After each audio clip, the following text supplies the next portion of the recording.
అండి నేను మీ రాఘవరావుని. చందు తులసి ఉరఫ్ క్యాథరిన్ ఈ మహాతల్లి నిజాలు చెప్తుందట. నిజాలని సోషల్ మీడియా అబద్ధాలుగా చూపిస్తుందట. చెప్తుంది, వీడియో చేసింది. అందుకే నేను ఈ వీడియో చేస్తున్నాను. చేసేవాడిని కాదు అసలుకి. ఎందుకంటే ఆమె గురించి అంత అవసరం కూడా లేదు. కానీ ఆవిడ మాటలు చూసి నాకు ఆశ్చర్యం వేసిందండి. ఒక 420 పనికిమాలినోడు, ఒక తప్పుడు మనిషి, ప్రపంచంలో ఏ తల్లిదండ్రులు కనకూడని ఒక వెధవని కంటే ఎంత ఎదో అటువంటి రావణట రాముడితో పోలుస్తుంది ఈ దిక్కుమాలిన క్యాథరిన్ అండి. ఏమమ్మా క్యాథరిన్, మీ అమ్మా నాన్నలు నిన్ను కన్నారు కదా, ఒక్కసారి మీ అమ్మా నాన్నలను అడుగు. రాముడు గొప్పోడో రావణుడు గొప్పోడో ఏంటో ఈ బాధ ఏంటో.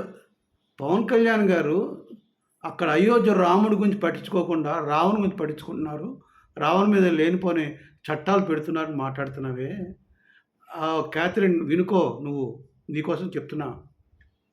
అయోధ్య రాముని చూసుకోవడానికి పవన్ కళ్యాణ్ గారు అన్నగారు ఉన్నారు, యోగి గారు ఉన్నారు, యోగి ఆదిత్యనాథ్ దాస్ గారు ఉన్నారు. ఆయన బాగా చూసుకుంటారు అక్కడ వాళ్ళని. ఆయన చూసుకున్నాడు. శిక్ష పడి చేశారు.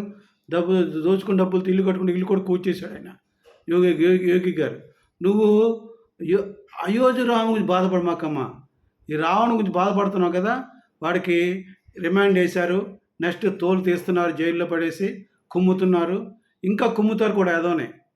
ఎందుకంటే నీలాంటి సానుభూతి పరులు, దేశానికి అక్కరలేని అవసరం లేని సానుభూతి పరులు, పనికి మాలిన అనకూడదు కానీ చాలా మాట్లాడాలని.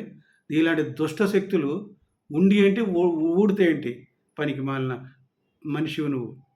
సాక్షాత్తు ఖమ్మంలో 12 సంవత్సరాల పాపని ఒక ముస్లిం బీఆర్ఎస్ నాయకుడు అమ్మాయిని చెరపాలని ప్రయత్నం చేస్తే పోక్సో చట్టం ప్రయోగిస్తే ఆ వాడి గురించి ఒక్క మాట మాట్లాడావా? పశువా నువ్వు మాట్లాడతావు రావణుడి గురించి. ఉందిలే, నీకు తప్పకుండా నీకు కూడా శిక్ష పడుతుంది.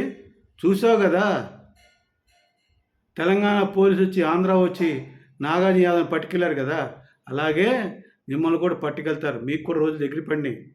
ఆ రోజులు ఎంత దూరం లేదు. పవన్ కళ్యాణ్ ప్రస్తుతానికి ఆపరేషన్ అయ్యి బొంబాయిలో రెస్ట్ తీసుకున్నారు.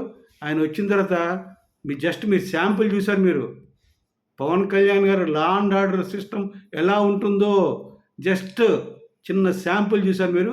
ఆయన లా అండ్ ఆర్డర్ ఎట్లా ఉంటుందో చూద్దరు. కానీ మీరు మీ పరిస్థితి ఏంటో ఒక్కసారి జాగ్రత్త పడండి. దిక్కుమాలిన మాటలు మాట్లాడమాకండి, పనికి మాటలు మాట్లాడమాకండి. ప్రజలకు ఉపయోగపడే మాటలు మాట్లాడండి.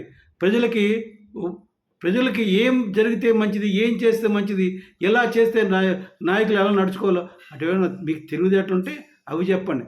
అంతేగాని దిక్కుమాల రావణం, దిక్కుమాల నాగేశ్వరరావు, ఎందుకో పనికిమాల 420 గురించి మీరు ఎక్కువ శ్రమపడి మాకు. నువ్వు క్యాథరిన్ అని తెలిసిపోయింది. నువ్వు జగన్మోహన్కి ఎందుకు వ్యవహారకున్నావో మా వాళ్ళని మొత్తం కూపిలాగారు. నువ్వు ఐప్యాక్ టీంలో పనిచేసావని, ఐప్యాక్ టీంలో పనిచేసినప్పుడు జగన్మోహన్ రెడ్డి గారి ఒక దయాదాక్షిణ్యం బాగా ఆయన పెట్టిన భిక్ష తిని ఆయన మీద ప్రేమ పెంచుకున్నాను మాకు అర్థమైంది. మీరు తెలుసుకోలేమనుకున్నావా? నువ్వెవరు, నీ పుట్టుపూరతో ఏంటో తెలియదా మాకు? తులసి చంద్రం బొట్టు పెట్టుకుంటే నువ్వు తులసి చంద్రం అయిపోతావా? తులసి అంటే ఎంత తెలుసా? పవిత్రమైన తులసి. అటువంటి పవిత్రం పేరు పెట్టుకుంటే నువ్వు తులసి అయిపోతావా? నువ్వుగా గంజాయి మొక్కవే.